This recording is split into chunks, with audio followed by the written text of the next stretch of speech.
In the given magic square दिया गया है, इसमें हमें एक्स की वैल्यू निकालनी है। और इसमें हमें हिंट दिया गया है कि जो स्क्वायर ग्रिड है इसमें सम ऑफ नंबर्स रो और कॉलम्स और डायगोनल में सेम होंगे। तो इसमें हम कह सकते हैं कि जो X plus X minus 5 plus 8 equals to 2 + 9 + 4 कर सकते हैं। तो यहाँ से हमारी वैल्यू क्या आ जाएगी, 2x + 3 इक्वल्स टू 9 × 11 और 4 5।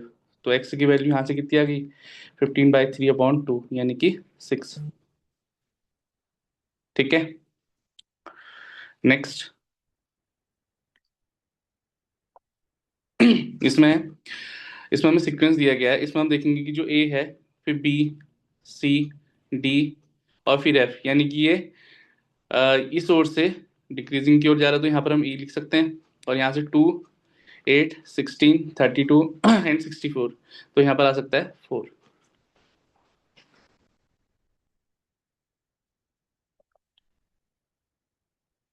What is the next term in the following sequence. इसमें देखेंगे प्राइम नंबर की सीरीज बन रही है।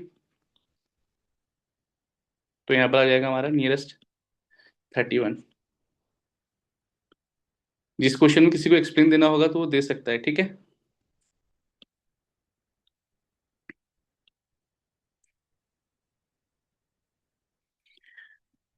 अभी है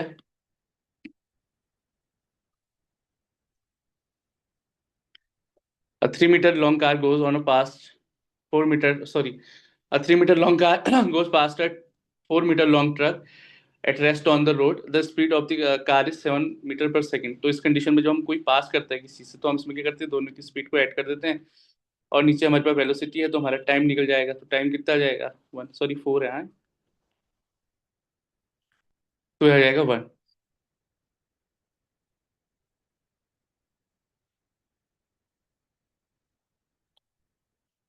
हम्म।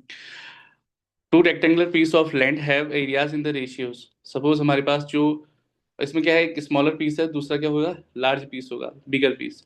तो जो बिगर पीस है और जो स्मॉल पीस है उसका रेशियो हमारे पास कितना है एरिया का, 4:3। Area of bigger, area of small, तो 4:3 कर सकता हूँ। ठीक है। और इसके जो साइड्स हैं और जो डायगोनल्स हैं वो क्या है, होल नंबर्स हैं। The smaller piece has diagonal 14 and one side is 9। तो यहाँ से मैं क्या निकाल सकता हूँ,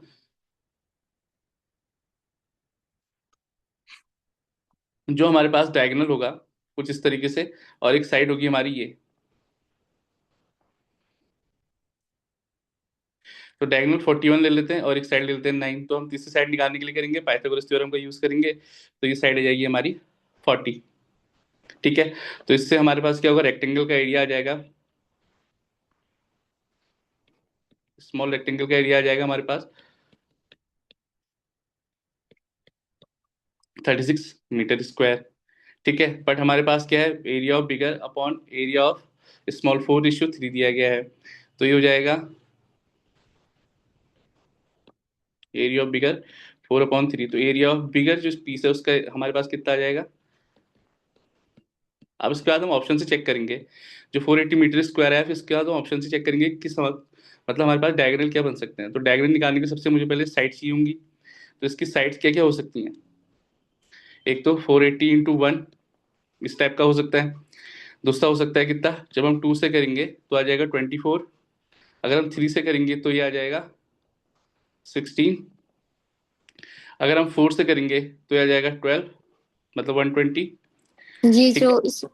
इसमें जो ये बड़े नंबर है ना, 482, हाँ 40, 160, इनको स्किप कर देंगे ऐसे हाँ। क्वेश्चंस में, क्योंकि हमें तो डायगोनल जो है वो ऐसा नंबर चाहिए जो इनमें ऑप्शंस में जो मैक्सिमम 34 है, तो 34 का स्क्वायर मैक्सिमम कितना यस, हो सकता है। तो वन इतने वन बड़े फाइव नंबर तो सिक्स नहीं होंगे, इसलिए हम छोटे नंबर ट्राई करेंगे फिर। हाँ, वन यस। वन तो फाइव फिर सिक्स तो फिर हम यहाँ से हम ऐसा बनाएंगे कि जिससे हमारे डायगोनल में जो पाइथागोरस थ्योरम लगे, तो वो भी हमारा जो डायगोनल है वो इंटीजर्स के फॉर्म में आ जाए। तो इन कंडीशन में हम देखेंगे कि जो हमारा डायगोनल होगा वो इंटीजर फॉर्म में नहीं आएगा, सॉरी होल नंबर पे। ठीक है। तो इसलिए हमारा ये आंसर ठीक हो जाएगा 30। मतलब हम प्रोसेस इस तरीके से जा सकते हैं इसमें। ठीक है।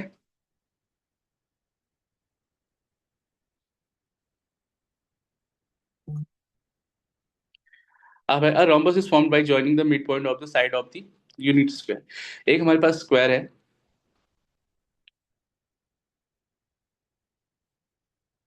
इसके मिड पॉइंट को ऐड करके हमारे पास क्या बन रहा है, जो ज्वाइन करके हमारे पास एक रोम्बस बन रहा है। तो क्लास नाइन्थ की एक थ्योरम है कि अगर कोई स्क्वायर के मिड पॉइंट से अगर हम ऐड करके मतलब उसको ज्वाइन करके अगर हम कुछ रोम्बस बनाते हैं, वो भी हमारे पास क्या होगा, स्क्वायर ही होगा। ठीक है। तो अब हमारे पास ये कह रहा है कि इसके अंदर जो मैक्सिमम डायमीटर का जो सर्कल बनाएंगे उसका जो डायमीटर होगा वो कितना होगा। तो ऑब्वियस सी बात है, वो क्या होगा, इस रोम्बस के साइड के इक्वल होगा। तो हमें रोम्बस की साइड निकालनी है।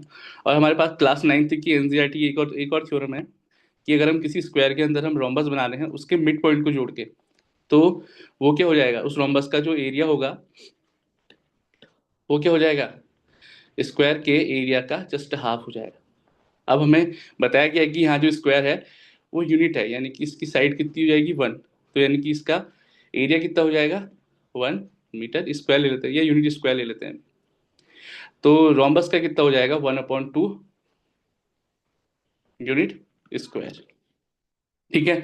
तो हमें निकालना है, अब सपोज इसकी साइड ए है रोम्बस की, तो वो भी स्क्वायर है, तो ए स्क्वायर इक्वल टू 1/2। तो एक साइड कितनी आ जाएगी, 1/2।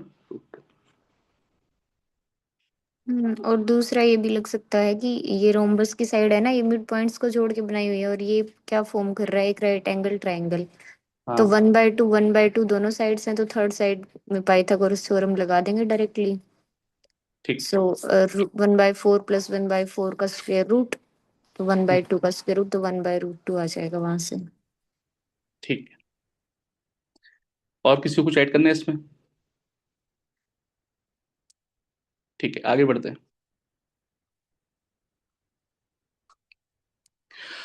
इसमें बताया गया है कि जो ओ ए O B and O C है radius of the quarter circle, A B is also equal to the radius. ठीक है। What is the angle O C B, हमें निकालना है ओ सी बी, या एंगल हमें निकालना है। तो देखो, इसके तीनों साइड इक्वल हैं, तो इक्विलेटरल ट्रायंगल 60 60 और ये भी 60 बन जाएगा। अब ये क्वार्टर है, तो यानी कि यहाँ से यहाँ तक 90 हो जाएगा, तो ये बन जाएगा 30। अब ये जो साइड है ये रेडियस की इक्वल है और ओसी भी एक रेडियस है। ठीक है। तो हम क्या कहते हैं कि अगर दोनों साइड इक्वल हैं तो उसके जो आमने सामने के एंगल होंगे वो इक्वल होंगे। सपोज ये एक्स होगा तो ये भी एक्स होगा। तो इस वाले ट्रायंगल में इंटीरियर एंगल का सम 2x + 30 इक्वल्स टू 180। तो 2x इक्वल्स टू 150 हो जाएगा, तो x की वैल्यू 75। एक बार ऊपर वाला फिर से बताना। किसका, इससे ऊपर वाला। इससे जस्ट ऊपर वाला, हाँ। बताइए इसमें क्या बताना है। ये रोम्बस इसका के 1/, है ना, हाफ कैसे किया। ये क्लास नाइन्थ की एनसीईआरटी की एक थ्योरम है कि अगर स्क्वायर के मिड पॉइंट को जो ज्वाइंट करके अगर हम कोई रोम्बस बनाते हैं, जो रोम्बस होता है वो भी स्क्वायर के फॉर्मेट का होगा। और इस समय जो ये रोम्बस होगा इसका जो एरिया होगा स्क्वायर के एरिया के जस्ट हाफ होता है। आप अच्छा। ऐसे भी देख लो ना, अगर आपको वो याद नहीं है तो नॉर्मल ये जो भी ये साइड हो है वो, जाएगा। ये जो साइड है ये डायमीटर के इक्विवेलेंट आएगी ना। मतलब रोम्बस की जो साइड है वो डायमीटर के ही इक्वल आएगी। तो रोम्बस की साइड आप ऐसे भी निकाल लो, मिड पॉइंट्स जो हैं इन साइड्स में, जो बाहर वाला स्क्वायर है इनके साइड्स में, तो 1/2 आएगा, क्योंकि टोटल लेंथ 1 है साइड डायमीटर की। की इक्विवेलेंट कैसे आएगी रोम्बस की साइड से। देखिए, अगर मैं इस पॉइंट पर ले लूँ अगर सर्कल, और एक पॉइंट के यहाँ पर ले लूँ, अगर इन दोनों को ज्वाइन करूंगा, तो आप बताइए आपके इसके इक्वल नहीं होगा, डायमीटर इसके साइड यस, के इक्वल। क्योंकि रोम ये साइड इक्वल ही आएगी ना। ये आप इसको ये मान लो ना कि आप इसको ऊपर की तरफ लेके जाओ साइड को, तो वो डायमीटर के साथ बिल्कुल कोइंसाइड नहीं करेगी। यस। स्केयर के डायमीटर के साथ। अंदर वाला हाँ जो रोम्बस है ना, अंदर वाला जो रोम्बस है उसकी जो साइड है वो सर्कल के डायमीटर के साथ कोइंसाइड कर रही है। मतलब वो डायमीटर हम्म। उसकी साइड के इक्वल आएगा। अब इसका साइड निकालने के लिए आप पाइथागोरस भी लगा सकते हो और ये एरिया वाली थ्योरम भी लगा सकते हो। तो उससे क्या होगा, 1/2 दोनों साइड आ रहा है ट्रायंगल में। ठीक है। और तो हाइपोटेन्यूज निकालने के लिए क्या करेंगे, स्क्वायर रूट ऑफ 1/2 + 1/2। ठीक है। सॉरी 1/2 का स्क्वायर मतलब 1/4 प्लस 1/4, तो अंदर आ जाएगा 1/2, तो स्क्वायर रूट ऑफ 1/2 इज 1/√2। ठीक है। लावण्या जी कुछ बोल रही थी। हाँ मतलब उसका बी ऑप्शन भी तो होगा ना। तो कौन सा? 1 उसी का बी में है √2/2, वो भी तो सेम ही है ना।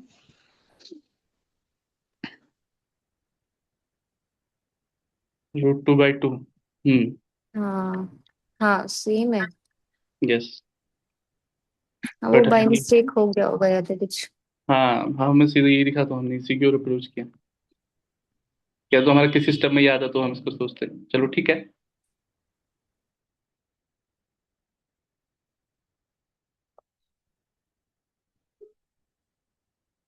ये वाला हो गया। इसमें कोई ऐड करना चाहता है कोई और इस वाले में?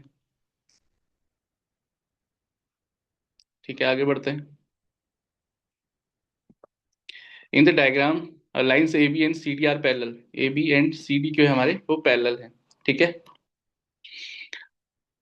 What is the angle theta? अब थीटा की वैल्यू क्या होगी ये हमें बताना है। देखो जैसे अगर इसमें हम क्या करेंगे, ये जो साइड होगा लीनियर पेयर से हमारे कितनी बन जाएगी, ये जो एंगल होगा 40, 40 प्लस 75 ये हो जाएगा 115।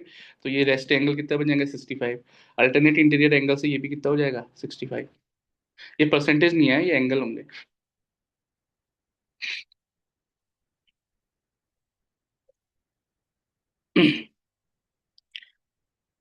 इसको कोई एक्सप्लेन करेगा? अ train running 36 kilometre per hour crosses a marker on the platform in 8 seconds and takes 20 seconds to cross the platform. What is the length of the platform?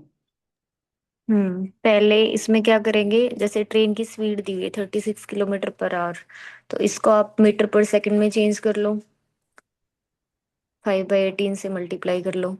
ठीक है, अभी इसने बोला कि एक पॉइंट को वो क्रॉस करने के लिए 8 सेकंड लगाती है।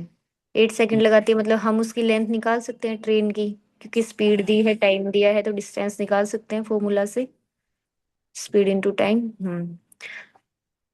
तो वहां से इसकी लेंथ आ जाएगी ट्रेन की। अभी इसने बोला 20 सेकंड का टाइम लेती है प्लेटफॉर्म को क्रॉस करने के लिए, तो प्लेटफॉर्म की लेंथ प्लस ट्रेन की लेंथ होती है L1 प्लस L2, लिख लो। L1 हमने निकाल लिया, तो L1 प्लस L2 यानी कि डिस्टेंस हो जाएगी, इज इक्वल्स टू स्पीड वही है 36 × 5/18, और टाइम इस बार कितना दिया 20। हम्म इसका ठीक है। बताइए L1 प्लस L2 के बाद L जैसे ट्रेन की लेंथ आ गई 80। हाँ plus L2 equals to speed into time, तो 36 × 5/18। एक सेकंड, जैसे L2 हमारा ट्रेन आ गया इतना, प्लेटफॉर्म की लेंथ अभी हमने निकालेंगे, हमें निकालना है L1 प्लस L1। लिख लो ना, हाँ। हाँ। इक्वल्स टू स्पीड कितनी है 36 × 5/18, मल्टीप्लाई टाइम कितना है 20। हाँ अब इसको सोल्व कर लो, 80 × 2 = 36, यहाँ से सोल्व हो जाएगी। यस। यही। यस। ठीक है। किसी को कुछ और ऐड तो नहीं करना इसमें, वरना आगे बढ़ते हैं। ठीक है, अब इसको देखते हैं। I have a brother who is 4 year old to me. Suppose ये अगर मैं हूं, तो मेरा जो भाई है मुझसे कितना बड़ा है, 4 ईयर है। ब्रदर लिख लेते हैं बी को। And sister who is 5 year old me when I was born. तो अभी भी वो कितने साल बड़ी होगी, 5 साल बड़ी होगी। ठीक है। When my sister was born my father was 20। अगर हम इस 24, तो इसको यहाँ से कर सकता हूँ मैं 24 ऐसे। My mother was 27 year old when I was born. जब मैं पैदा हुआ तो मेरी मदर कितने साल की थी, 20। सॉरी, ये मदर को एम से डिनोट कर देते हैं, इनको लिख लेते हैं 27। How old were my father and mother respectively when my brother was born. यानी कि हमें इस कंडीशन पे बात करनी है। ठीक है, यही होगा। तो फिर जब ब्रदर बॉर्न हुआ तो मदर मदर कितनी एज की हो जाएगी, 24 माइनस 27 - 4, यानी कि हो जाएगा 23। क्लियर है इतना? और जब मैं व्हेन आई वॉज बॉर्न तो फादर कितने साल के हो जाएंगे, 24 + 5 यानी कि 29, जब मैं पैदा हुआ था। तो यानी कि 29 and 23। इसमें किसी को कुछ और ऐड करना है तो बता दीजिए। जी वो फादर वाला जो है ना वो ब्रदर से 5 इयर्स जाएगा, क्योंकि एल्डर सिस्टर जो है ब्रदर से 5 साल बड़ी है, तो वो ब्रदर से जाएगी 5 और उसके बाद 24 जाएगा। यस, क्या आपने ये मी से कनेक्ट किया ना, इसको बी से कनेक्ट करो, बी से S5 है। अच्छा हाँ सॉरी।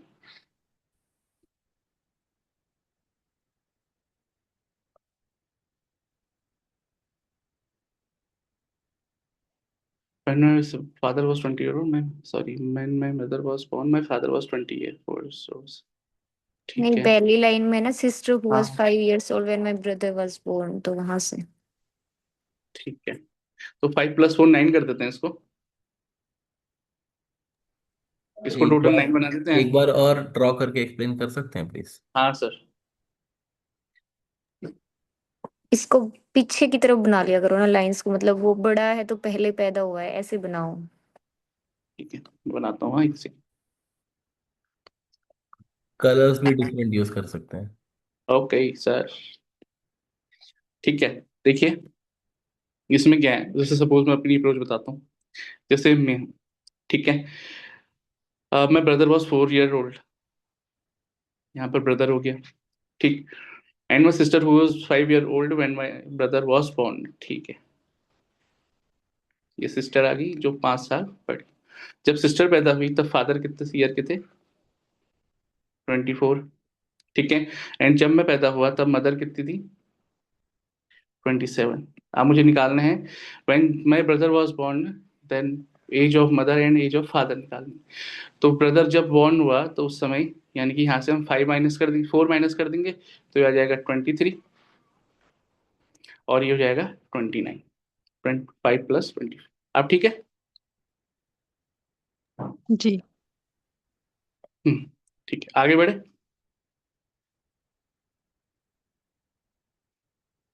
हम्म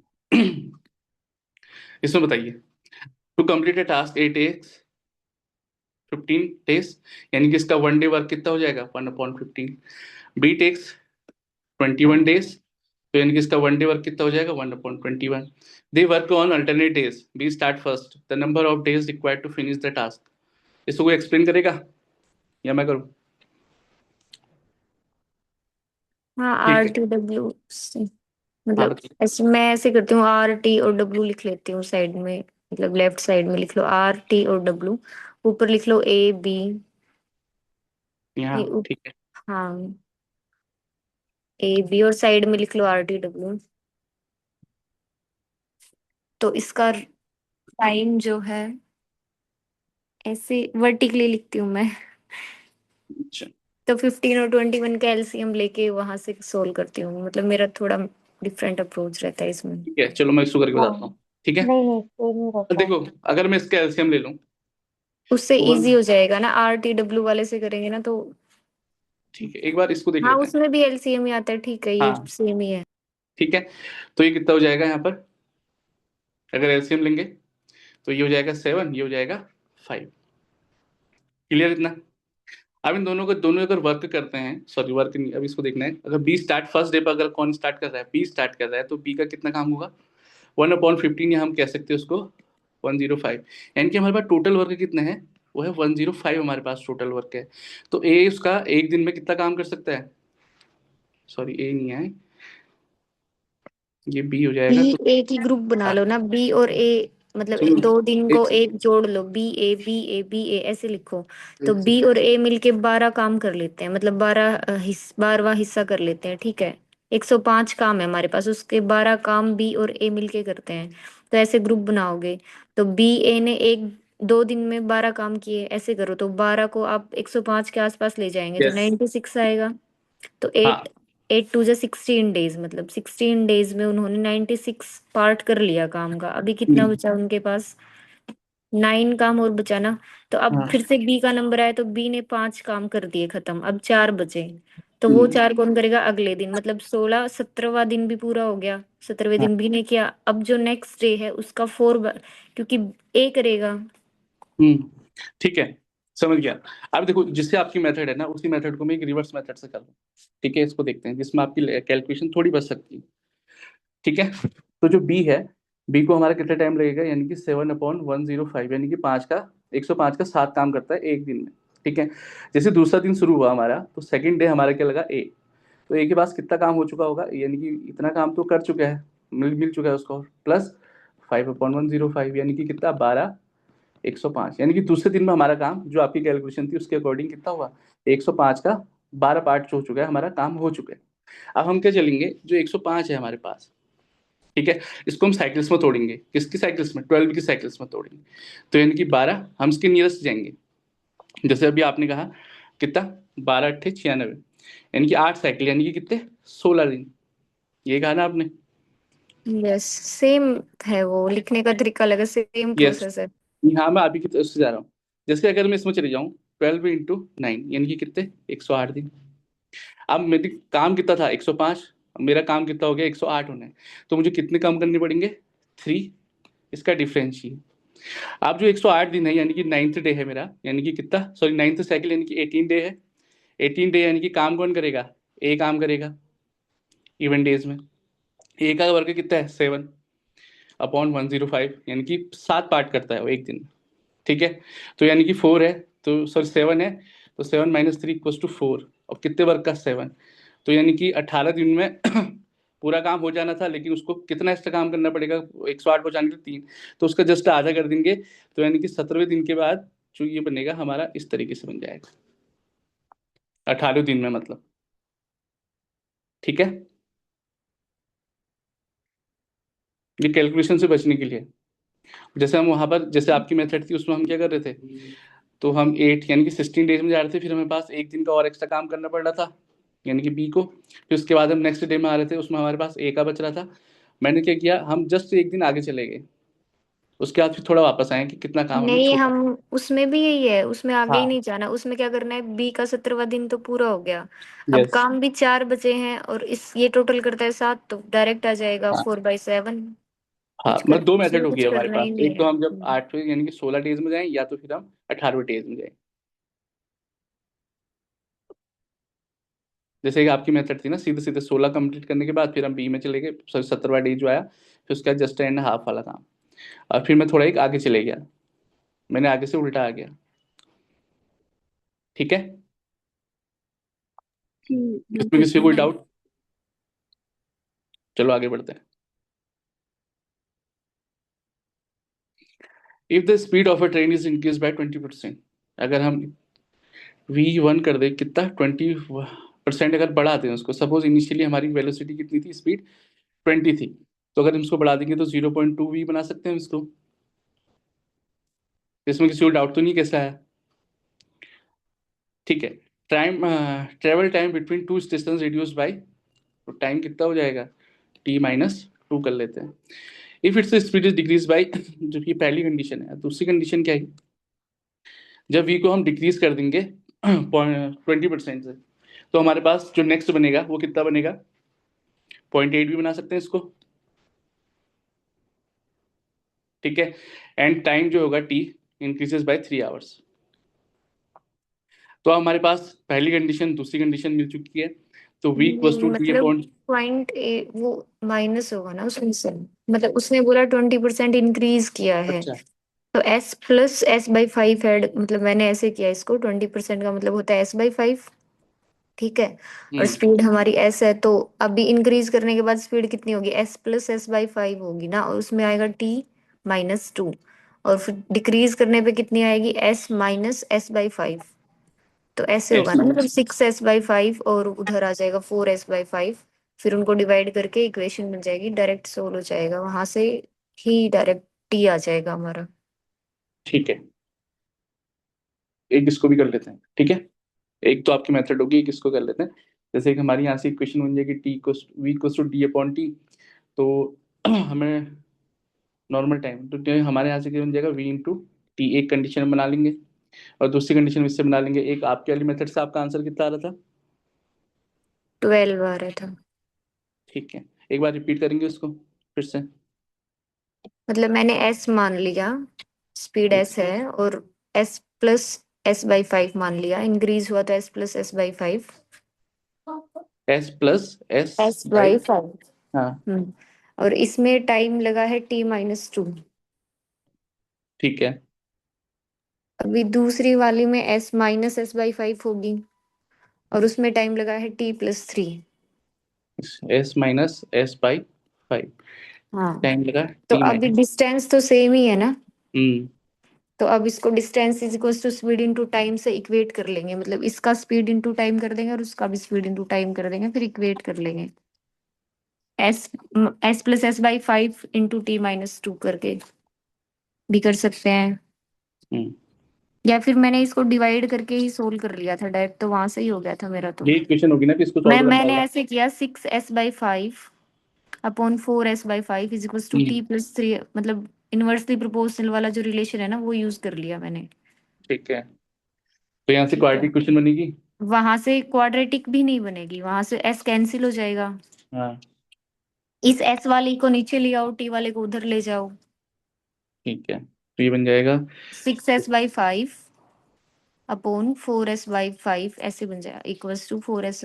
हाँ, इक्वल्स टू लिख लो 4s/5, तो एस से एस कैंसिल हो जाएगा ना, तो टी में बच जाएगी बस। 5 भी अब टी, कैंसिल हो जाएगा। हाँ तो टी टी डायरेक्ट यहाँ से 12 आ जाएगा।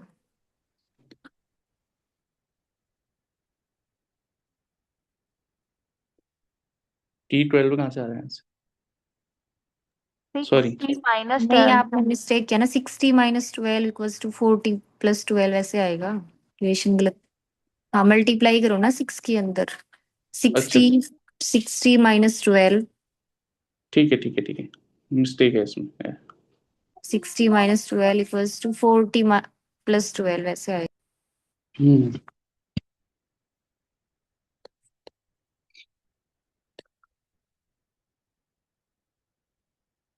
40 + 12 प्लस है उधर, t + 3 था ना। ठीक है, तो ये यहाँ जाएगा 24, तो टी की वैल्यू आ गई 12। ठीक है, अब ठीक है। हाँ, ठीक है, अब इसमें देखते हैं।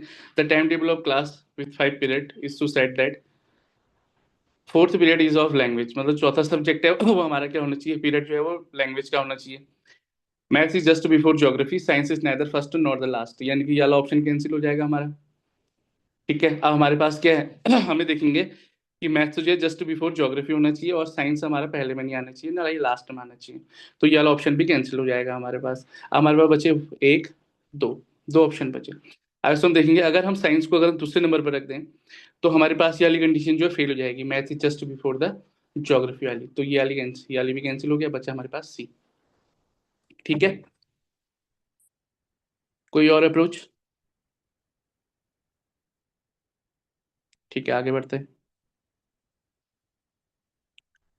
In a group of 6% D is shorter than A, जो डी है हमारे पास वो ए से छोटा है एंड सी से भी छोटा है, यानी कि ए और सी की कंडीशंस यहाँ पर भी बनेंगी, बट टॉलर देन ई, ई से बड़ा है, ई और एफ से बड़ा है। ठीक है, two are smaller than B. अब बी से क्या है, sorry, two are taller than B, B से क्या है, सिर्फ दो दो लोग बड़े हैं, तो यानी कि बी यहाँ पर एक कंडीशन ये आएगी, या तो यहाँ पर हो सकता है, बस बी की कंडीशन सिर्फ एक ही फिक्स हो सकती है। ठीक है, वन इज शॉर्टर देन ई, ई से सिर्फ एक छोटा है, यानी कि हम इसको यहाँ ला सकते हैं F. Which statement is not necessarily valid, A is the tallest, ये हो सकता है अभी या नहीं भी हो सकता है। C is taller than B, C is taller than B, ये करेक्ट है। ठीक है, एफ इज शॉर्टेस्ट, ये भी सही है। D is taller than D, ये भी ट्रू होगा। तो हमारे पास ए इज अ टॉलेस्ट, इसके लिए क्या कंडीशन हो सकती है, या तो ए टॉलेस्ट हो सकता है या तो सी टॉलेस्ट हो सकता है, तो इसलिए ए के लिए कोई भी नेसेसरी कंडीशन नहीं है, तो इसलिए क्या हो जाएगा, नॉट वैलिड। सबने ऐसी किया होगा या कोई और अप्रोच है? मेरी वॉइस आ रही है ना सबको? जी। ठीक है, among A B C D, C is shorter than D, तो हमें यहाँ पर एक शॉर्टर वाला कंडीशन है, एक स्मार्टर वाली कंडीशन है, तो एक तो बना लेता हूँ हाइट वाली, ठीक है, और एक स्मार्ट वाली बना लेता हूँ, दो सीरीज बना लेता हूँ। C is shorter than D, C is shorter than D but smarter, C से ज्यादा स्मार्ट, डी से ज्यादा स्मार्ट है C. B is taller than D but not smarter than, यानी कि इससे स्मार्ट नहीं है B. A is not, sorry, A is not taller than C, A जो है यानी कि सी से छोटा होगा बट स्मार्टर, ए से ज्यादा स्मार्ट है। अब तो कंडीशन देख लेते हैं, A is the shortest, B least smart. A सबसे छोटा है और बी लीस्ट स्मार्ट भी है। ठीक है, अब देखो ये तो ट्रू हो चुका है। अभी कोई और ऑप्शन इस पर ठीक बैठ रहा है? देखो बी शॉर्टेस्ट है नहीं है बी शॉर्टेस्ट, बी तो सबसे टॉलेस्ट है, तो ये ऑप्शन कैंसिल हो गया। B shortest cancel, C shortest cancel. ठीक है, the house of the three sisters lie in same row. ये फर्स्ट सिस्टर है, ये सेकंड हो जाएगी सपोज, और ये थर्ड हो जाएगी, कोई भी एक, या हाउस मान लेते हैं इसको, हाउस 1 2 3 मान लेते हैं। But the middle sister does not live in the middle, जो बीच वाली बहन है वो बीच में नहीं भी हो सकती। In the morning shadow the eldest sisters house falls on the younger sisters house. मतलब जो मॉर्निंग के टाइम है उसमें जो एल्डर सिस्टर है उसके जो हाउस का शेडो है वो यंगर सिस्टर्स के हाउस में पड़ता है। What can be concluded, the youngest live in the middle, ये भी एक चीज हो सकती है फिलहाल। Eldest live in the middle, ये भी हो सकती है। अब दो कंडीशन मिली, लेकिन इसके बाद हमारे पास एक सफिशिएंट कंडीशन ये भी आ चुकी है, मतलब कि ऐसा हो सकता है या तो बीच में या तो बड़ी रह सकती है या तो छोटी हो सकती है, क्योंकि बीच में मिडिल वाली जो बहन है वो तो नहीं रह सकती। The younger sister house lie on opposite the east of the middle house. मतलब हमारे पास एक तो ये मिल जाएगा कि या तो बीच में कौन रह रहा होगा, या तो यंगेस्ट रह रही होगी या तो फिर एल्डेस्ट वाली रह रही होगी। देखो अगर यंगेस्ट मिडिल में रहेगी तो उसका शेडो इस पे पड़ सकता है, या तो अगर एल्डेस्ट वाली रह रही हो तो उसके लिए भी शेडो यहाँ पर पड़ सकता है। तो उसके लिए यहाँ पर बहन यहाँ पर आ जाएगी फर्स्ट कंडीशन। ठीक है, तो उसमें तीनों कंडीशन सेटिस्फाई हो जाएगी ऑप्शन सी वाले में। इसमें किसी को कोई डाउट है या कोई नई अप्रोच बताना चाहता है तो बता सकते हैं, वरना आगे बढ़ते हैं। ठीक है, the value of a company is measured as total value of share owned by different investor. Rakesh जो है उसका क्या है, 2/15 of the share of the company, he sells 1/3 of the shares. कितने में, 7500 में। Total is the value, sorry what is the total value of the company at that time. देखो उसके पास क्या था, टोटल कंपनी के शेयर माने मेरे पास एक्स हैं, और उसके पास कितने होंगे, 12/15 होगा। अब वो इसी का कितना बेच देता है, 1/3 बेच देता है, तो उसकी टोटल वैल्यू कितनी आती है मेरे पास, 7500। तो हम इसको क्या कर सकते हैं, X equals to 7500 to 15 into 3, तो वैल्यू आ जाएगी 1687500।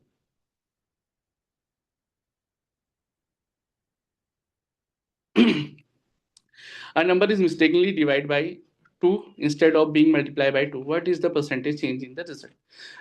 तो हमने क्या जो इस कंडीशन में जब भी हमारे पास क्वेश्चन आया तो हम निकालते हैं एरर परसेंटेज। एरर परसेंटेज यानी कि एरर कितना हुआ है अपॉन जो राइट चीजें थी, एक्चुअल चीज। एरर के लिए क्या होगा, इसको हम सिंपली समझ सकते हैं रॉन्ग या फिर राइट अपॉन राइट, इससे समझ लेते हैं। ठीक है, तो यानी कि गलत चीज क्या होनी हुई इसमें, डिवाइडेड बाई 2। सपोज एक्स 2 था, सॉरी वो जो नंबर था हमारे पास एक्स है उसको 2 से डिवाइड कर दिया, बट एक्चुअल चीज होनी क्या थी, 2x होनी थी, तो एक्चुअल चीज से उसको डिवाइड कर देंगे तो ये हो जाएगा 4x। सॉरी इसमें ये साइन होगा क्योंकि जो भी बड़ा होगा वो पहले आ जाएगा, तो ये बन जाएगा 3x अपॉन 4x। और परसेंटेज निकालना है तो 100 से मल्टीप्लाई कर लेंगे, तो ये आ जाएगा 75%। कोई और अप्रोच है इसमें बता दीजिए। ठीक है, आगे बढ़ते हैं।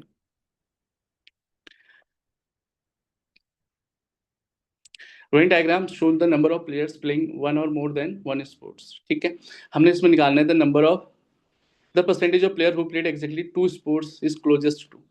सबसे पहले जो 2 स्पोर्ट्स खेलते हैं उनके नंबर काउंट कर लेते हैं, 11 8 और 7। ये कितना हो जाएगा, 1926 हो जाएगा। अब अपॉन 26। टोटल नंबर्स, हाँ कुछ कह हाँ रहे थे सही, आप? नहीं सही। ठीक है, अब जब टोटल नंबर काउंट करेंगे कि अगर 26 30 फिर इनको ऐड कर देंगे, 92 आ रहा होगा। परसेंटेज निकालेंगे तो डिवाइड, तो 28.08 आ रहा होगा। ऑप्शन में देखते हैं तो 28 के नियरेस्ट क्या है हमारे पास। ठीक है, last the market share percentage and annual production of the scooters of 5 automobiles company PQRS are shown in the graph. देखो, इफ द ऐसे क्वेश्चन में हमेशा हमें हिंट दिया रहेगा कि जो प्रॉफिट होगा कंपनी का directly proportional to the ratio market to the production. ठीक है, तो हम यहाँ पर हर एक के लिए निकालेंगे। जो रेशियो आएगा मेरे पास वो क्या आ जाएगा, market share upon production. Market share जैसे पी का निकालूं तो पी का मार्केट शेयर कितना आ जाएगा मेरे पास, 17/80। ठीक है, और इसी अगर क्यू निकालना चाहूँ तो क्यू का मेरे पास क्या आ जाएगा, 25/120। ऐसे करते अगर हम जाएंगे तो ऐसे हम आर का निकालेंगे, एस का निकालेंगे और टी का निकालेंगे। तो एस की वैल्यू मैं इसका एक चार्ट बना देता हूँ नीचे से, P Q R S T. ठीक है, तो जैसे P Q R S T निकालेंगे तो पी की वैल्यू आएगी, निकालनी कैसे बता दिया ना, कि हम इसको निकालेंगे 17/80, तो ये आ जाएगा 0.2125। दूसरा हम निकालेंगे 25/120, तो ये आ जाएगा 0.208। आर के लिए हमारे पास वैल्यू क्या थी, 24/1110 बन रहा था, तो ये आ जाएगा हमारा 0.218। एस के लिए हमारे पास बन रही थी चीजें, सीधे लिख लेता हूँ, और टी के लिए हमारे पास बन रहा है 0.2। अब इसको देखेंगे सबसे हाईएस्ट कौन सा है, सबसे लो कौन सा है। तो जो आर होगा मेरे पास ये सबसे हाईएस्ट बन रहा है, और जो एस होगा सबसे लोवेस्ट होगा। ठीक है, ये फोर्थ कंडीशन आ जाएगी, और ये आ जाएगा थर्ड में, ये आ जाएगा टू में। आज क्या ऑप्शन देखते हैं, ऑप्शन क्या कहना चाहता है। कह रहा है कि company T and have the same profit, तो सेम प्रॉफिट किसी का नहीं है, तो ये वाला स्टेटमेंट तो गलत हो गया। Company R has the maximum profit, ये सही कह रहा है। S has the minimum profit, ठीक है, तो इसको हम मिलाने के लिए कौन सा बन गया, वाई एंड जेड ट्रू है हमारे पास, तो ऑप्शन नंबर 3। ठीक है, क्लियर, सबको कोई डाउट तो नहीं है इसमें। जो रेक्टेंगल का एरिया का रेशियो दे रखा था और डायगोनल से पूछा था ना, वो एक बार बता दो ना। कौन सा वाला, में एरिया दिया हुआ था रेक्टेंगल्स का।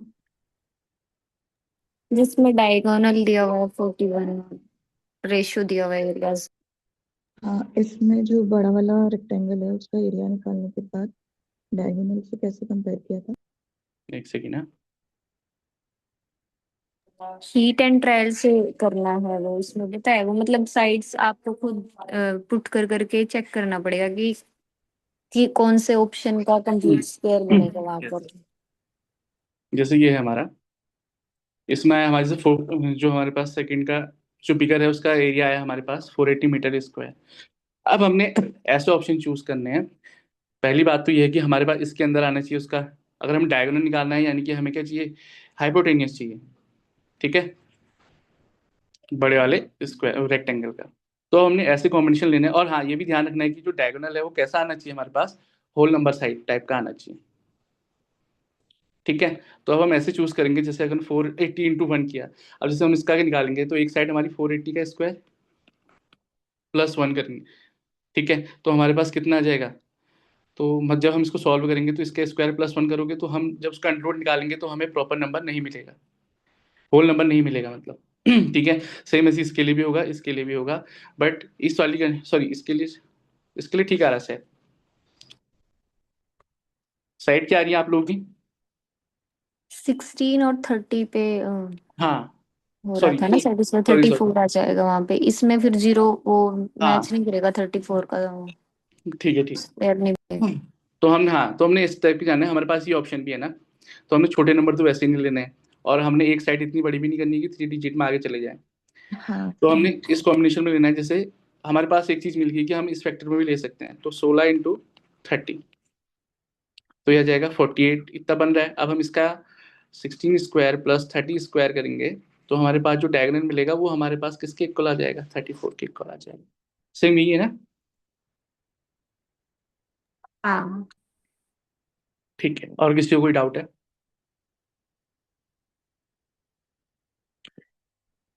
ठीक है फिर, सर है अंदर।